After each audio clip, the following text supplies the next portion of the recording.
الصلاة والسلام على عباده الذين اصطفى خصوصا على أفضلهم وخاتم النبيين محمد الأمين وعلى آله وصحبه أجمعين وبعد. We begin with Allah's blessed name. We praise Him and we glorify Him as He ought to be praised and glorified. And we pray for peace and for blessings on all His noble messengers, and in particular on the last day, the last of them all, the blessed Prophet Muhammad sallallahu alayhi wa sallam. In His kindness He gave us glorious sunshine yesterday, beautiful sunshine yesterday, and cool weather. And now today we have a cloudy day. We thank Him for it as well. There are those who look at the dunya today. And the dunya is not the sunshine and the clouds and the rain. The dunya is the world. And they say that this is the best world there's ever been. It's never been better. All that came before have now been superseded by the best.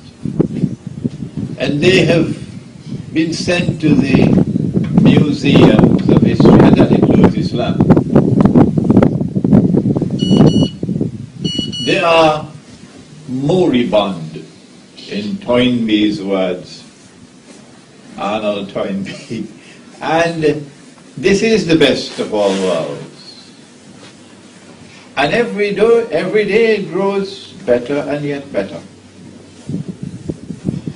But we who are gathered here in this, the second International Islamic Retreat here in beautiful Cape Town, we see the world differently. Because we try to see with two eyes, while they see with one. And when we see with two eyes, we say, no, this is the worst world there's ever been. This is the world which has turned away from Allah. This is a world which is defying the one who created us all. This is a world which has taken every single law that He has set and broken it. This is a world which is just waiting to be destroyed. This is the worst world ever. That's their view, and that's ours. Because they see with one eye, and we see with two, and that was last night's lecture. Islamic spirituality and the changing world and the end times. Who is the mastermind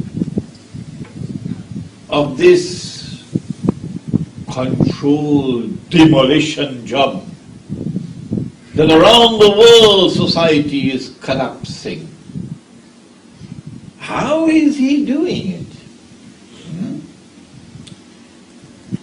For surely it is collapsing around the world. And Ambassador Adlan Rose, who has traveled as an ambassador to so many parts of the world and is seeing their eyes from his perspective as a diplomat, has come to tell us about it. And this morning we go to the Quran, so the Quran might explain the strange world that is being corrupted, that is being dismantled, that is being destroyed. We go to the Quran, that the Quran might explain the universal, listen to the word, the universal facade, which has embraced the whole world. It could not have been by accident. No. We want an answer. The companions were sitting talking amongst themselves when the Prophet ﷺ came and asked, what are you talking about? And they said, we're talking about the signs of the last day. And then he answered the hadith in Sahih Bukhari, it is in Sahih Muslim, Muttafaqun alayh. He said the last day would not come until, and he mentioned 10 signs. If you don't know those 10, we're going to ship you back home. They're known as the 10 major signs. And as a consequence, the others are known as the minor signs, but I don't see anything minor about them. And they're not given to us in the chronological sequence in which they will occur. Which one comes first and which one comes second and which one comes third. What are they? Number one, Dajjal, the false Messiah. Number two, Gog and Magog, Ya'juj and Ma'juj. Number three, the return of the son of Mary. Number four, Dukhan, smoke, clouds up there. Number five, Dabbatul Ard, beast or a creature of the Ard, which is earth, which is also land. Number six, that the sun will rise from the west. Cape Town, from which direction does it rise? Number 7, 8, and 9. 3, khusuf, plural of khas. And I thought that khas was an earthquake in which the earth sinks down. Dr. Tamam Adi, the Syrian scholar of Quranic semantics, he says, no, Imran. A khasf is not just an earthquake in which the earth sinks down. It has to be a shaking, moving. And then you also have the sinking. Something like what happened in Japan recently. 3, khusuf, one in the east, one in the west, and the third one in Arabia. And then number 10, that a fire will come out of Yemen and drive people to their place of assembly, which is Arafat. We're going to look this morning, and we're doing it rapidly, because you're all familiar with my lectures already. You've done your homework before coming. We're going to look this morning rapidly at Gog and Magog, Ya'juj and Ma'juj.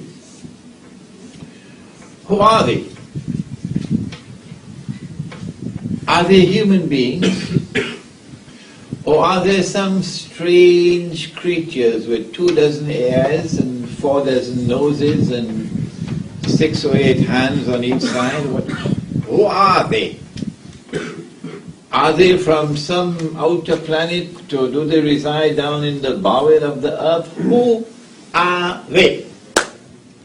Let the Quran answer that question. In Surah Al-Kahf of the Quran, we are told, إِنَّ يَأْجُوجَ وَمَأْجُوجَ مُفْسِدُونَ فِي الْأَرْضِ. Gog and Magog are perpetrating fasad. Fasad is not just a sin. Fasad is a crime. It is criminal conduct. For a sin, punishment is over there. But for a crime, punishment is also over here.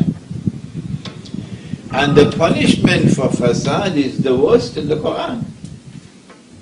It is graded. You can be banished. You can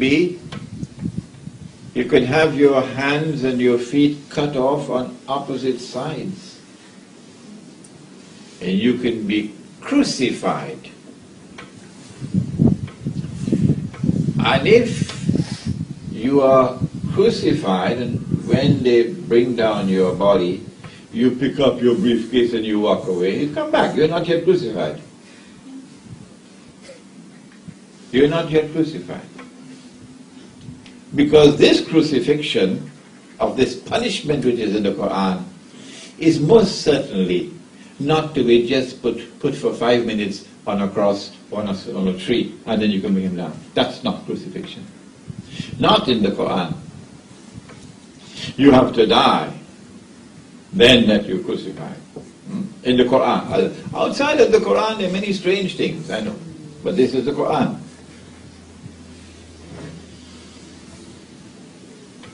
Who can commit an act of facade?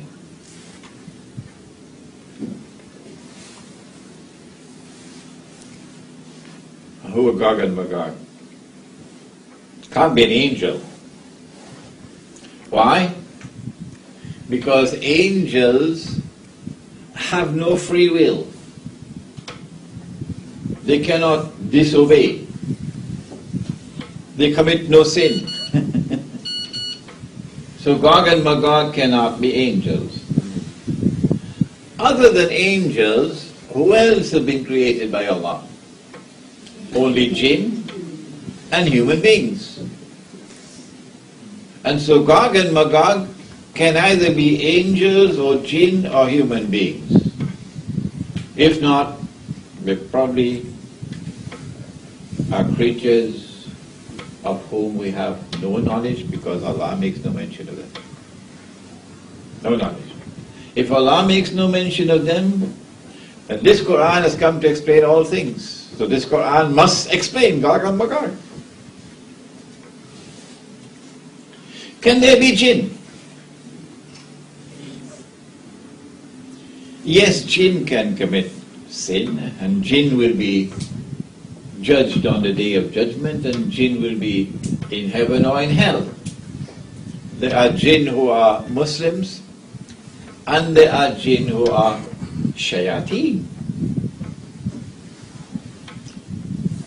But Gog and Magog cannot be jinn, because jinn are invisible creatures. And if you are being attacked by jinn who are committing fasad in your land, and you build a barrier built of material substance, how would a material wall protect you from the jinn? And that's what Zulkarnain did. He built a barrier built of, was it recycled paper?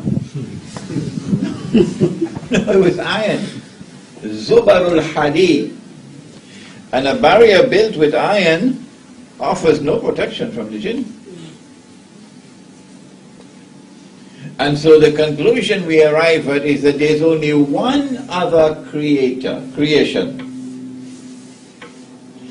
In all of creation, one other which can commit sin, which is a crime, and who can be contained behind a material barrier, because they're material beings. And so we conclude that Gog and Magog are human beings, and we only use the Quran so far. When we go to the Hadith, the Prophet ﷺ said that the Ya'juj and Ma'gooj are from Banu Adam. They are the progeny of Adam alayhi salam. They're human beings. So that completes that discussion. No need to go and search in the bowel of the earth. No need to go and search anywhere in the skies. They are human beings.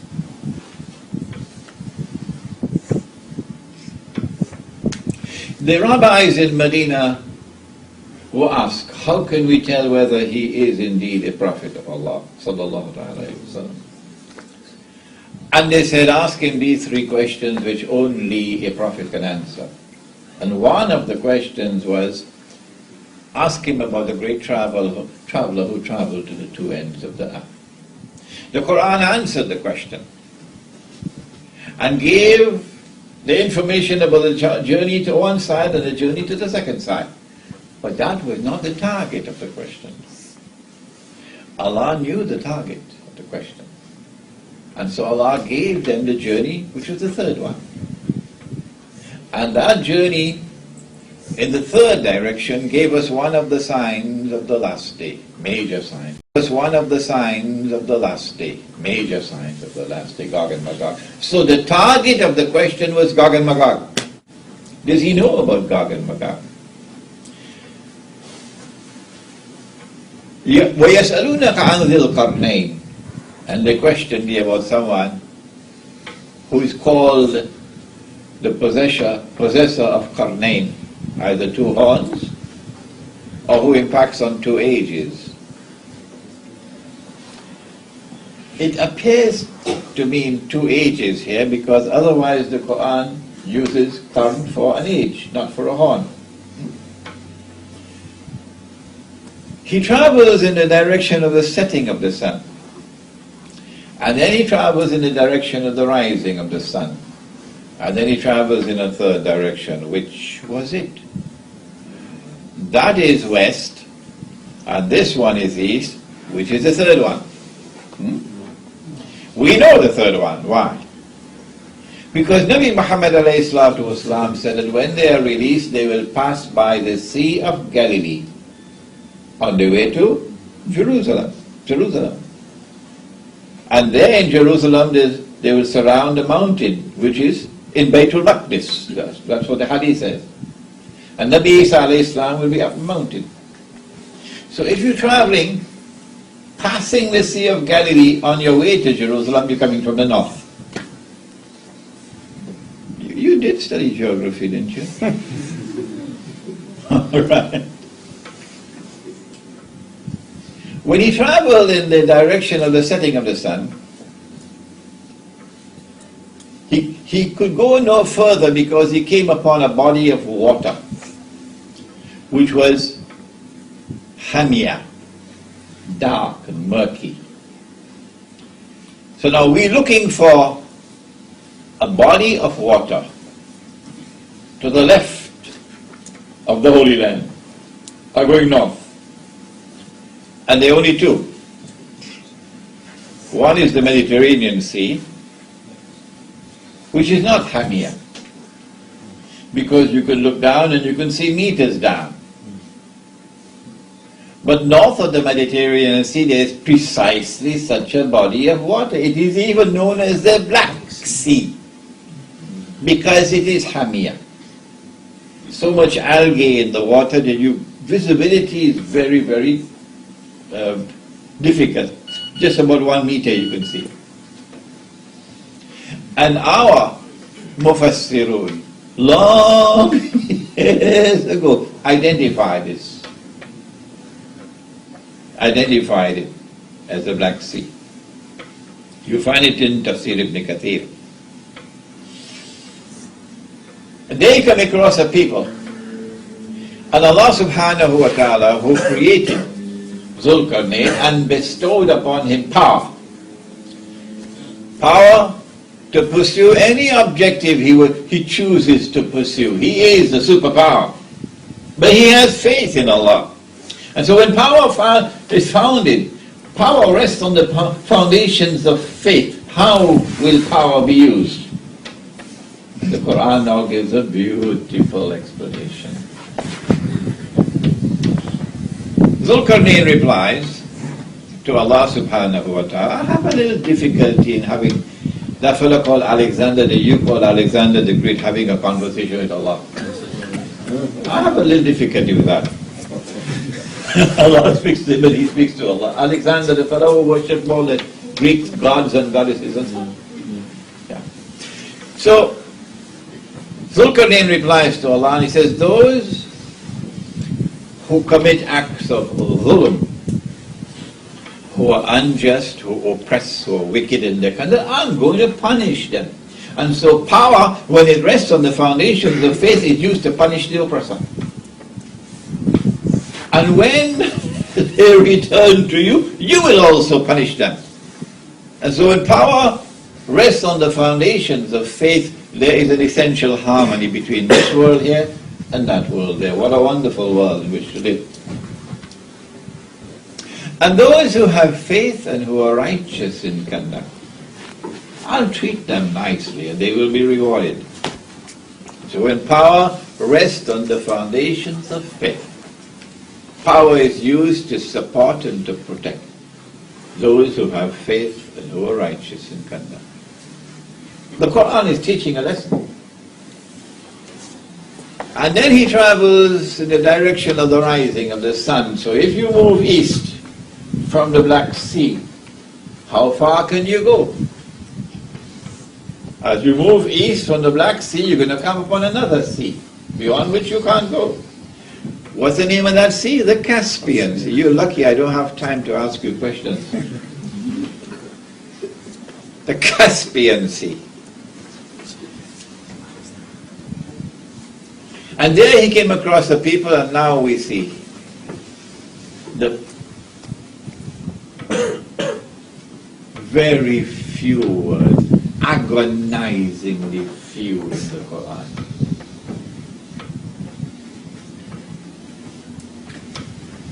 He came across a people, لم نجعل لهم من دونها سترا. Just only these words? Could you not have given us some more?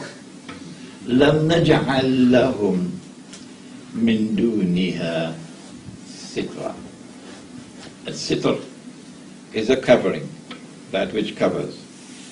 Other than that, we gave them no more covering. Other than that, we gave them no covering. So now we are forced. We are forced. There is no way we can get away from it. We are forced to dig deep to try to determine what is the message being sent. And when we come to a conclusion, of course, we must say Allah knows best. There's no obligation to accept our understanding. Could be.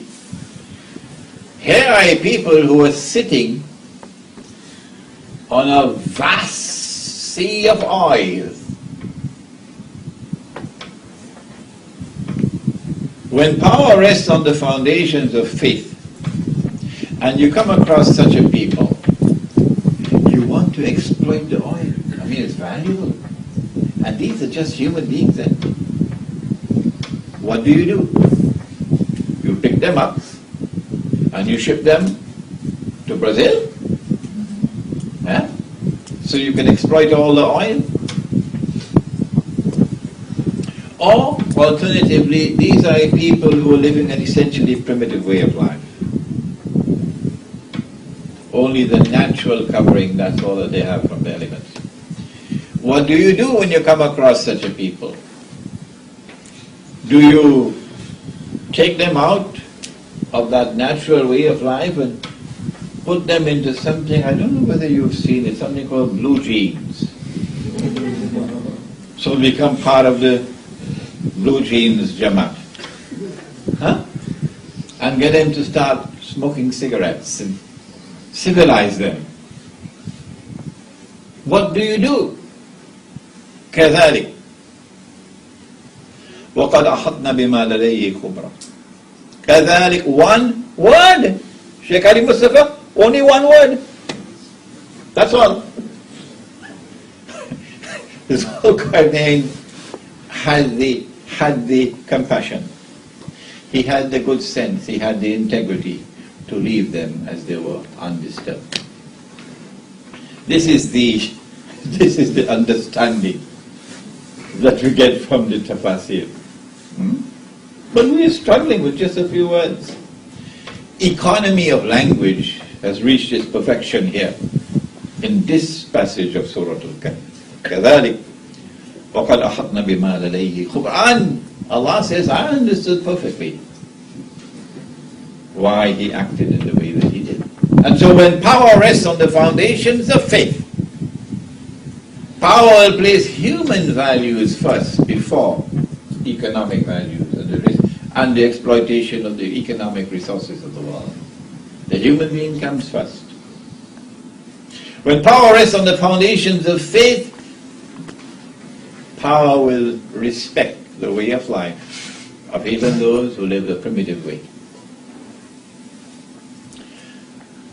What a wonderful world it could have been. Huh?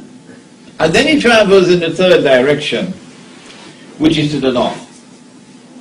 But when we look from that Black Sea to this, the Caspian Sea, and now we're in the firm foundations of geography, when we go north, there is an unbroken barrier of mountains. What are they called? What are they called? Caucasus Mountains. An unbroken barrier of mountains. But this unbroken barrier of mountains has a little pass in between them. A solitary pass, where you can pass through from the north to go down to the south. And there he comes across a people. It's a very important clue now. لا يكادون يفقهون قولا. Their language could not be understood,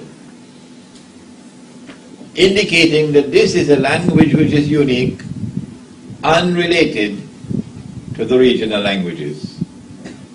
An important clue. The Georgian language fits the bill perfectly.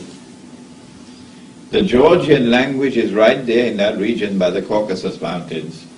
And the Georgian language is unconnected with all the regional languages. See how we're moving forward? They say to Zulkarnain, إن يأجوج ومأجوج مفسدون في الأرض. Gog and Magog are perpetrating facade in our land. Can you help us? Can you build a barrier for us? We're prepared to pay you to protect us from them. One would have expected Zulkarnain to say, I don't need to build any barrier.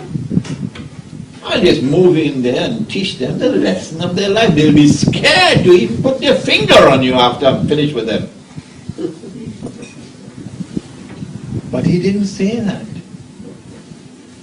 And so now we have a profile of Gog and Magog coming out of the Quran. We have not gone to the Hadith as yet.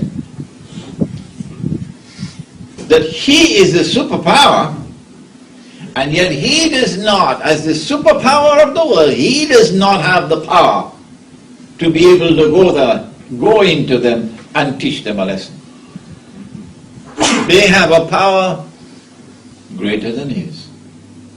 And all that he can do with Allah's help is to build a barrier. He says, I don't need your money. What Allah has given to me is good enough. Just help me with manpower. Bring me blocks of iron. So it has to be a region with iron ore deposits. That is the Caucasus Mountain around there. And after he had cut the iron blocks and put them on the mountain pass, the Quran describes فَلَمَّا سَاوَ بَيْنَ السَّدَفَيْنِ. Sadafain. Not by accident. Eh? The clues are coming one after the other, so fast they're coming. If you take a shell and you open it, you get Sadafain. This side and that side joined at the bottom. Like this. So Zulkarnain is describing to us the shape of the pass, Sadafain, like the sides of an open shell that are joined at the bottom. That is, up to this day you can go and see the same shape is there. It's called the Dariel Gorge. We are on very firm geographical foundations here. Very firm. So he builds the barrier with blocks of iron. We don't have to go and search for the barrier in Singapore. No! That's where it is. And after he hit the barrier, it's not called Sad anymore. The Sad is a barrier to patch something. It's now called Radam, which is like a dam. You build to create a dam. This is important. Because in the hadith you'll not find the word Sad, you'll find the word Radam. Good. After he built it, he said, now blow with your bellows. Build a fire, blow with your bellows. And now he poured kittle, molten copper, on the barrier, and Masabo, who is the engineer here, will tell you it prevents rust. After the barrier was built, Gog and Magog could neither penetrate nor could they scale the barrier. Then Zulkarnain said, هَذَا رَحْمَةُ مِنْ رَبِّي. This barrier is constructed successfully with Allah's help as mercy from Allah. هذا رحمة من ربي فإذا جاء وعد ربي جعله دكاء. Could Alexander, who worshipped the Greek gods and goddesses, could he say this? Huh? When will they wake up? He said, when that time comes of which my Lord has won, He is going to bring down this barrier. He is going to do it. وَكَانَ وَعْدُ رَبِّ حَقًّا. And then the warning of my Lord will come to pass. Gog and Magog are going to be let loose in the world. And since they have PhDs in facade, now we understand. The demolition job going on around the world today can only have one explanation, only one. This is the explanation.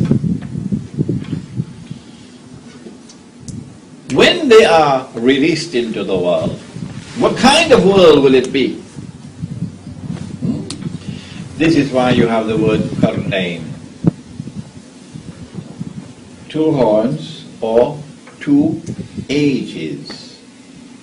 If you take the two ages as the meaning, that was one age. And what a world it could have been. And now this is the second age.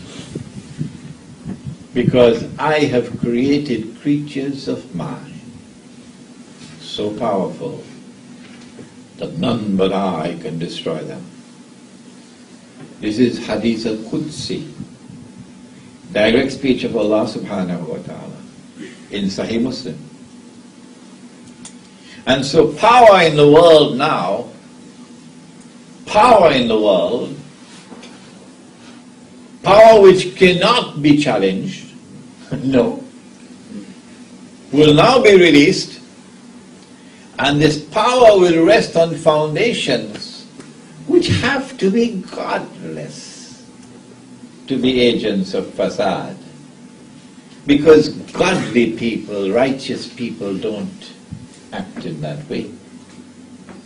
And so power will now be used in a manner which is opposite from that first stage. In that first stage, power rested on the foundations of faith, and power was used to punish the oppressor. Remember? And now power will be used, power which rests on foundations which are godless, power will be used to oppress. Are you beginning to understand the world in which we live today? That one is a power you can trust because it is on foundations of godliness. And anyone who has the truth in his heart must have the truth on his lips. So you can trust him. But now this one, there are three categories of lies. Did you know about it?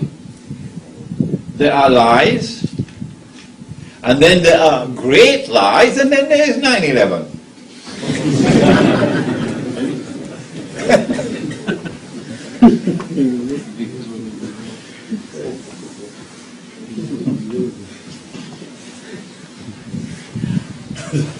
This is the world in which we now live.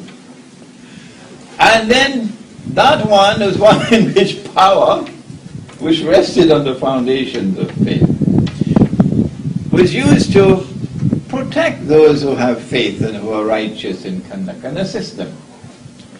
And this is one which targets those who have faith and who are righteous in conduct, and demonizes them and terrorizes them and sends them to a place called Guantanamo. Do you see the difference between the two? And now, what about the journey to the east? That one, even if these were a primitive people, but they were living in a land below which there is a whole basin of oil. And that precisely, of course, is Caspian Sea. Caspian Sea is a huge basin of oil. With Zulkarnain, he left them undisturbed because the human person was more valuable than the oil. But the new world of Gog and Magog says no. Human beings are like cockroaches. You don't have to bother of them. And this new world is essentially racist. Racist to the core. And they're not like us. So they are dispensable. The oil is what we want. And we go after the oil without regard for human rights. Or they are people who are living a primitive way of life. So they only take from the earth enough for their daily sustenance. And they show reverence for rivers. And they would be horrified, absolutely horrified, to find a people taking all the sewage from a town and pumping it into a river. Are these human beings? Or are they some satanic force? This is how that primitive man would respond. And now these people come who are agents of facade and say, we will not allow you to live that way. And so they take them out of the setting in which they are living, the primitive way of life, and bring them into what I call the blue jeans Jamaat. And so we have two ages. We have that age and we have this age. And you can now understand the world in which you live, and you can now look back to see the world that you could have lived in. This is the Quran addressing mankind. If only we'll take a little time to go to the Quran.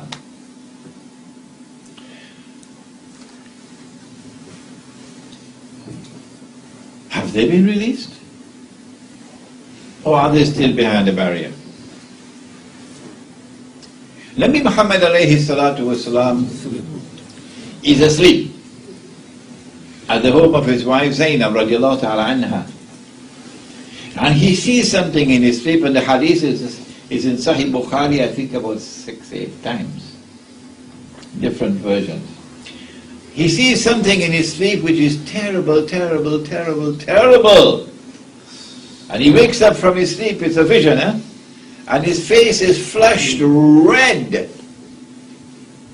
What did he see? And he says to her, وَيْلٌ لِلْعَرَبِ مِنْ شَرٍ قَدْ اقْتَرَبَ. Woe unto the Arabs because of a great evil which has now been released. Now it's close upon them. And then he raised his hand like this, and he said, today a hole has been made in the radam. That's the word used, radam, that Zulkarnain built, because they had asked for a sad, and he built a radam. So Nabi Muhammad alayhi salatu wasalam uses the word radam. Today a hole has been built, indicating that the release of Gog and Magog, which can only take place when Allah chooses. فَإِذَا جَاءَ وَعْدُ رَبِّ جَعَلَهُ دَكَّاءَ. The release has now commenced, so the barrier is going down. She then asked, Anuhlika, will we be destroyed? And there are righteous people living amongst us? He said, Na'am. We meaning the Arabs, because he said, Waylul lil Arab. Will we be destroyed when there are righteous people living amongst us? He said, Na'am. إِذَا كَثُرَ الْخَبَثِ. When khabath, nastiness, immorality, what today can be called moral garbage, when it prevails, at that time the destruction of the Arabs will take place. We are now living on the very brink of the destruction of the Arabs. On the very brink of it. It's a terrible time coming ahead of us. And so from the hadith in Sahih Bukhari, it is as plain as daylight.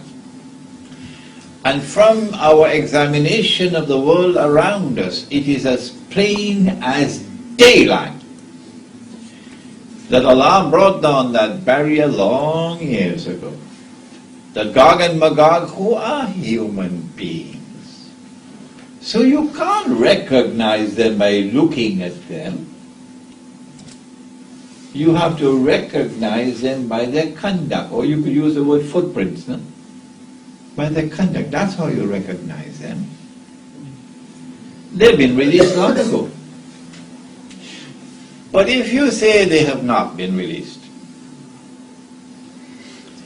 then I have the right to ask, where is the barrier? You don't even need to travel to the Caucasus Mountains. There's something called the internet now. You may have heard of it. And something called Google Earth. And you could just, Imam, you could just type, and the Caucasus Mountains right there on the screen. And you can move around, you get the Dariel Gorge. And when you look, it's a big military highway now from Russia coming down south. Barrier is not there anymore. If you say that you cannot have your cake and eat it at the same time, if you say that Gog and Magog have not been released, the barrier is still there, which is the majority opinion, unfortunately. And I show no disrespect for my brothers, the learned scholars of Islam. That's not my style. I made a mistake once in Perth. I said, they're eating halwa. And then Perth scolded me, and I have not done it again. If you say that the barrier is still there, that they have not been released, and I explain to you why they say that, then we have the right to respectfully ask them, where is the barrier? And why are you not making an effort to go and search for such a historic construction which is in the Quran? If it is still standing there, how can you eat biryani for dinner and go to sleep? Huh? Why are we in this situation? I have been lecturing on the subject of Gog and Magog for more than 15 years now.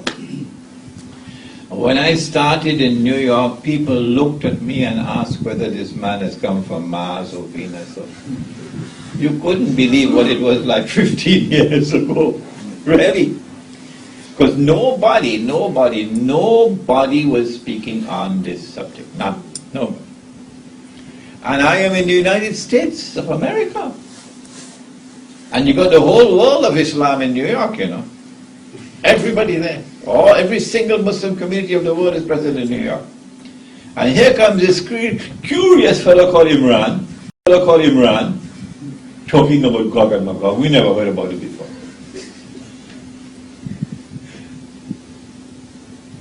And of course the majority, absolute majority of the scholars overwhelming majority of the scholars are saying, no, he's wrong. He's wrong. Gog and Magog cannot be released. The barrier is still standing. Why do they hold this opposition? Why? We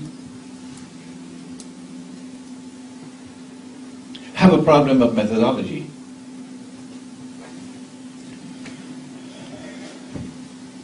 At the very beginning of the Quran, Allah teaches a lesson, but it has escaped the attention of many of us. He says that He ordered the angels to bow down to Adam alayhi salam. فَسَجَدُوا إِلَّا Iblis. This sentence is not constructed by accident. No. And Allah subhanahu wa ta'ala is not deficient in the use of language. No. There is a reason why this sentence is constructed like this. He ordered the angels to bow, to prostrate. And they all prostrated. In other parts of the Quran, Jamia, they all prostrated. Illa Iblis. If you take a verse of the Quran in isolation, or you take a hadith in isolation, the Americans call it standalone, you'll have to come to the conclusion, inescapably, that Iblis is an angel. Can't get away from that. This is the defective methodology. Iblis is an angel. In fact, in my early years as a student, when I was green, I remained green for a long time, I was also battling with it. But it has to be an angel. And then I went dabbling into Christian teaching. They talk about a fallen angel. Oh, he fell down.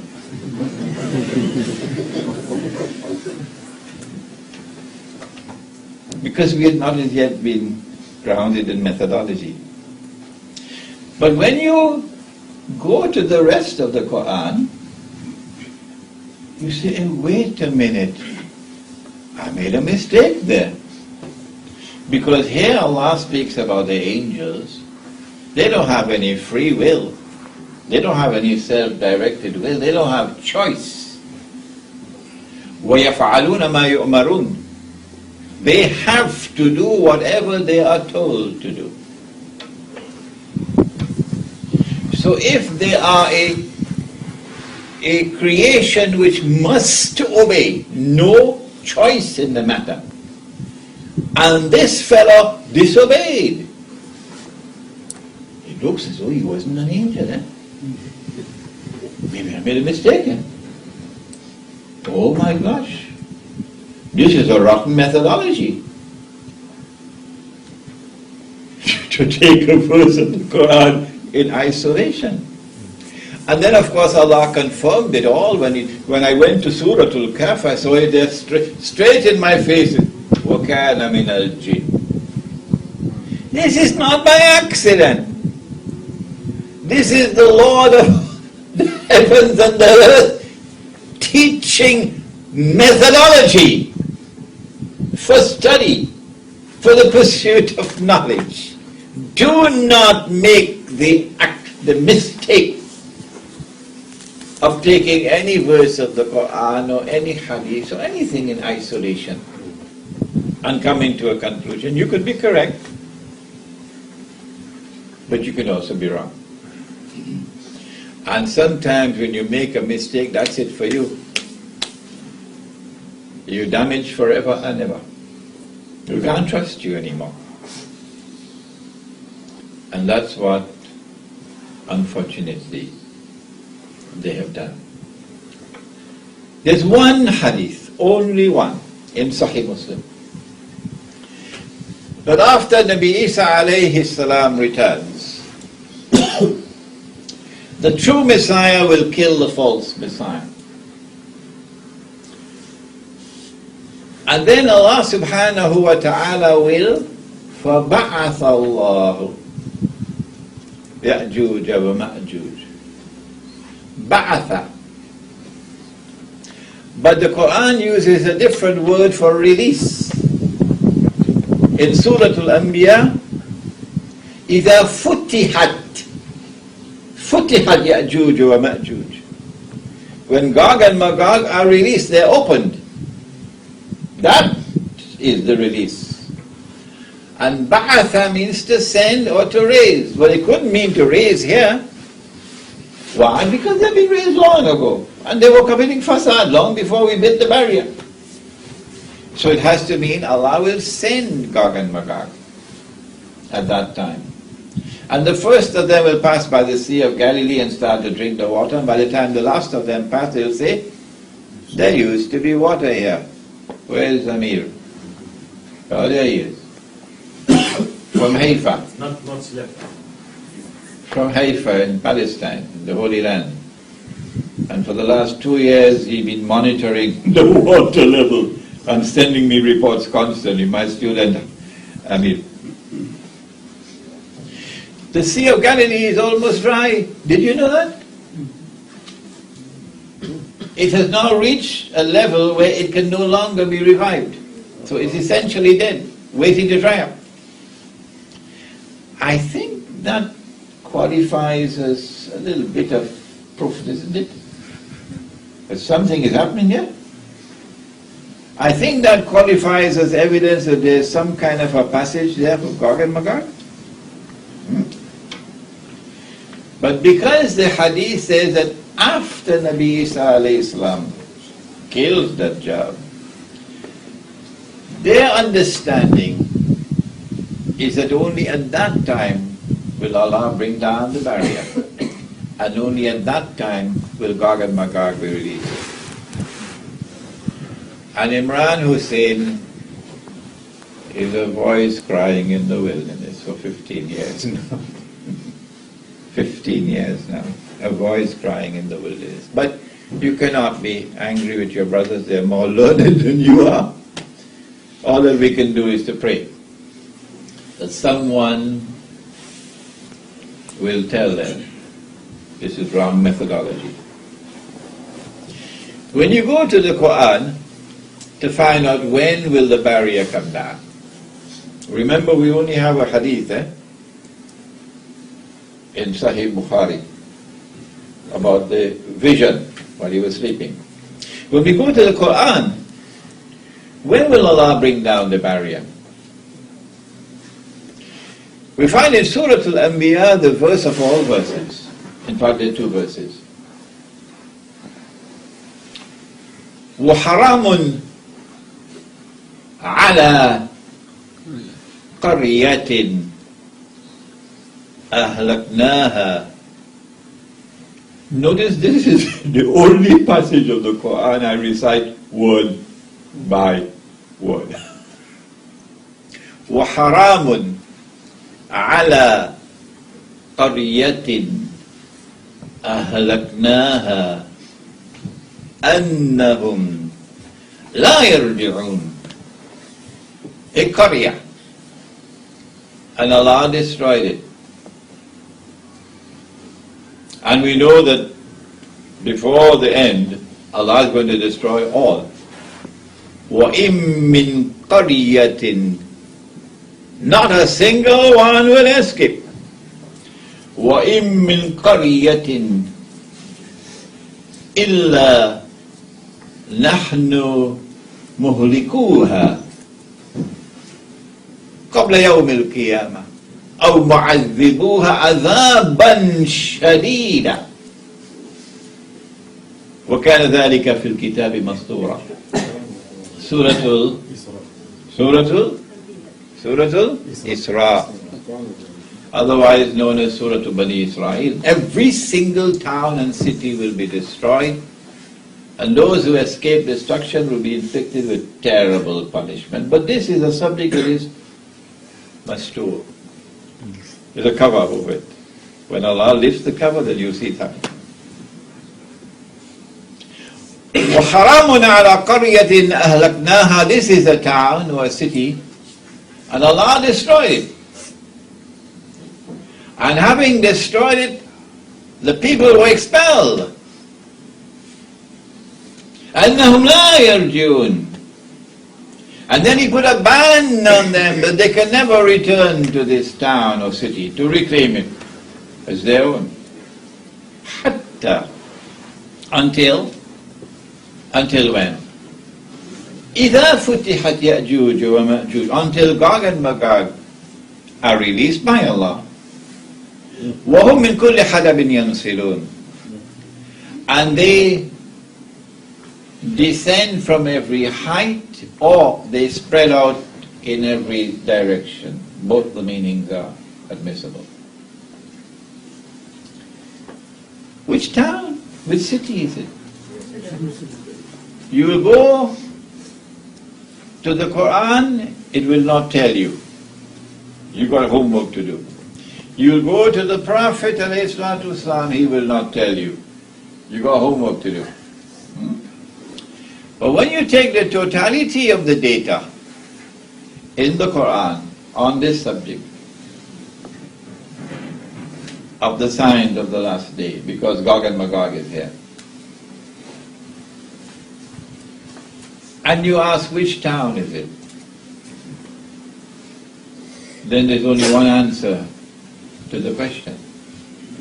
It has to be Jerusalem. That the city of Jerusalem was destroyed, and Banu Israel were expelled, the state of Israel was destroyed, and for 2,000 years they could not return. No, they could not return. Allah put a ban on them. But when he was drowning underneath the water, then he realized that he wasn't God. You know, previously he said, Ana Rabbukum al-A'la, I am the Lord Most High. But when he was drowning underneath the water, he says, oh my gosh, I'm not God. I am not God. So then he declared his faith in the God of Banu Israel. So Allah said, Al-Ad, now Fir'aun, وَقَدْ عَصَيْتَ قَبْلَ, and before this you were in obstinate rejection, وَكُنَّ مِنَ الْمُفْسِدِينَ, and you were committing fasad. فَالْيَوْمَ نُنَجِّيكَ بِبَدَنِكَ. This day we have decided, we have ordained to preserve your physical body. لِتَكُونَ لِمَنْ خَلْفَكَ آيَةً. So that your physical body, when it is rediscovered, when it resurfaces in the historical process, will be an ayah, a sign, for a people to come after you. A people who live the way you lived and who will die the way you died. At the last moment, when it's too late, then they will say, now we believe. And they'll die like that, the way he died, and go into the hellfire. وَإِنَّ كَثِيرًا مِنَ النَّاسِ عَنْ آيَاتِنَا لَغَافِلُونَ. But most people are too busy to bother about my signs unfolding in the world. The body of Fir'aun was discovered at the end of the 19th century. The Zionist movement was established at precisely that moment.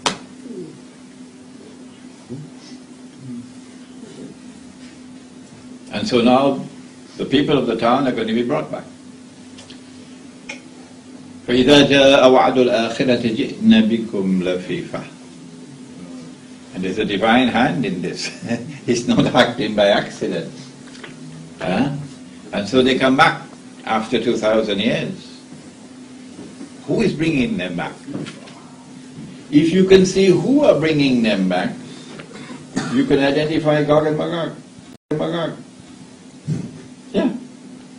And if you want to know the origins of Gog and Magog, because they're constantly expanding, because they're spreading out, in all directions. So the original Gog and Magog would be small in number, but Eventually you're going to have Pakistani Gog and Magog.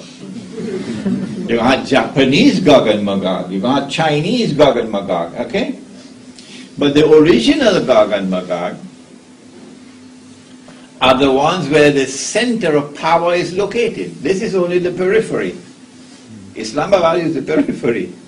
Here is the center. Where is the center? We say that it is Gog and Magog who attack Christian European civilization, which was Christendom, and transformed it into godless modern Western civilization. We say this is the civilization of Gog and Magog. And it is this civilization which now possesses a power which cannot be rivaled. It is this civilization which uses military power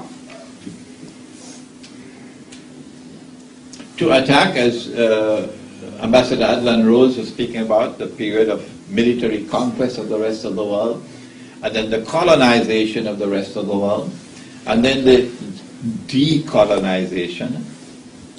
They're the ones who brought back Banu Israel to the town to reclaim it as their own.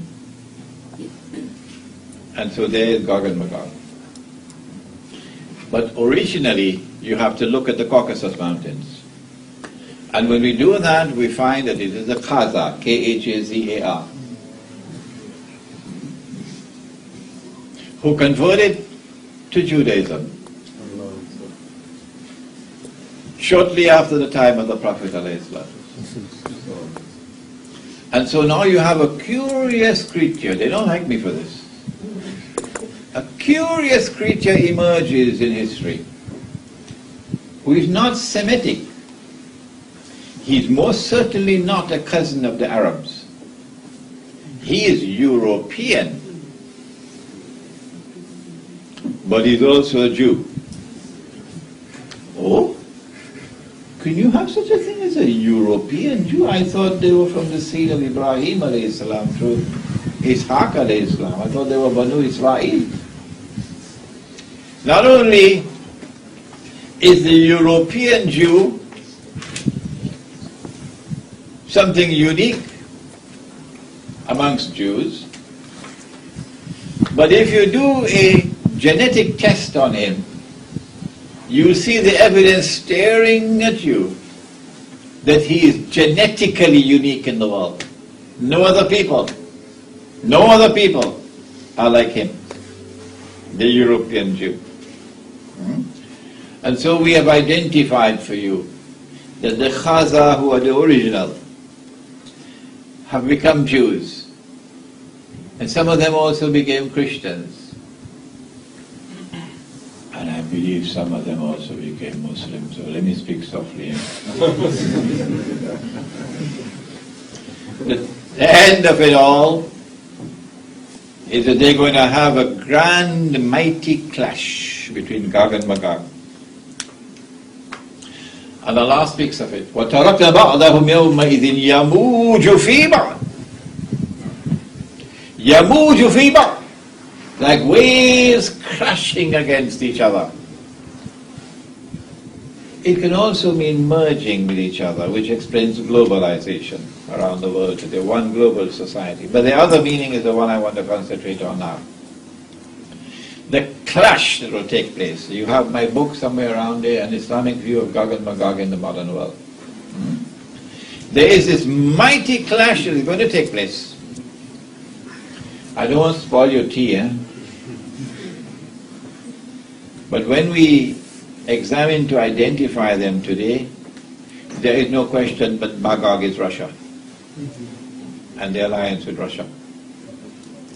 And therefore Gog will have to be the Anglo-American-Israeli alliance. And when they clash, it's not going to be with bows and arrows, or not. It's going to be nuclear weapons and not thermonuclear weapons, and only those can produce dukhan. And most of mankind are going to die. But I don't think the heavens will be weeping for most of them, because they have eyes and yet they don't see. They have ears and yet they don't hear. They have hearts and yet they don't understand. The Quran is in the world, but they don't read the Quran and study it. So they're just like cattle. أُولَٰئِكَ كَالْأَنْعَامِ. Most of mankind are going to die when this clash takes place. After that, self-destruction, mutual self-destruction. The state of Israel will be defenseless. And then comes the army from Khurasan.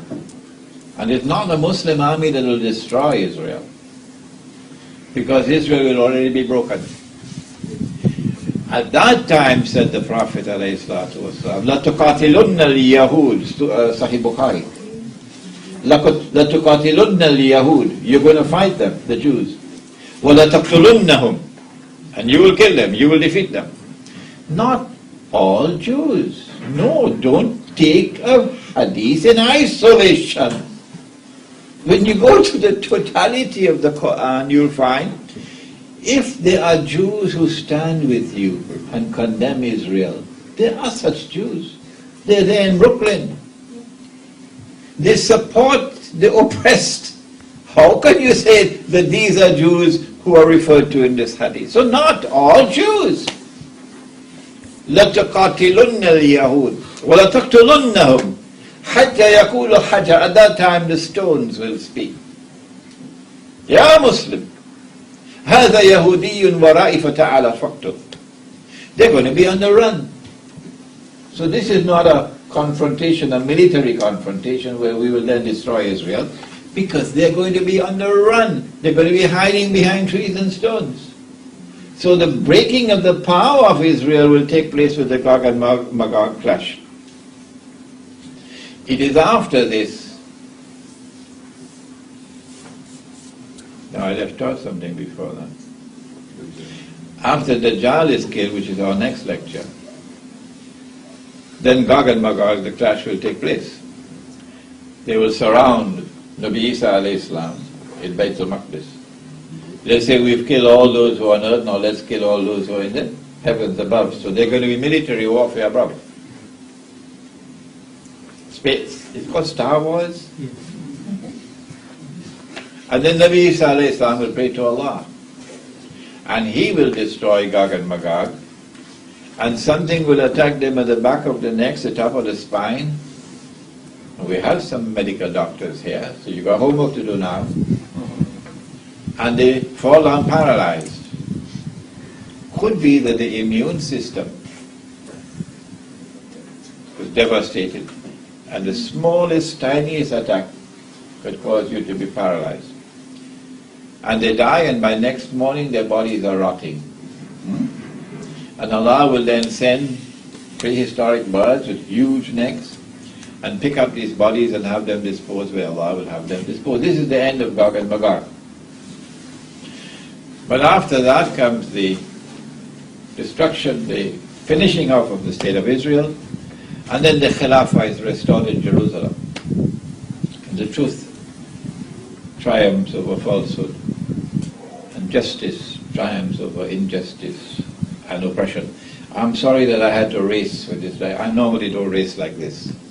But we wanted to finish in 1 hour, and we finished in 1 hour and 5 minutes. So you can have your tea now. ربنا تقبل منا إنك أنت السميع العليم وتب علينا يا مولانا إنك أنت التواب الرحيم برحمتك يا أرحم الراحمين آمين.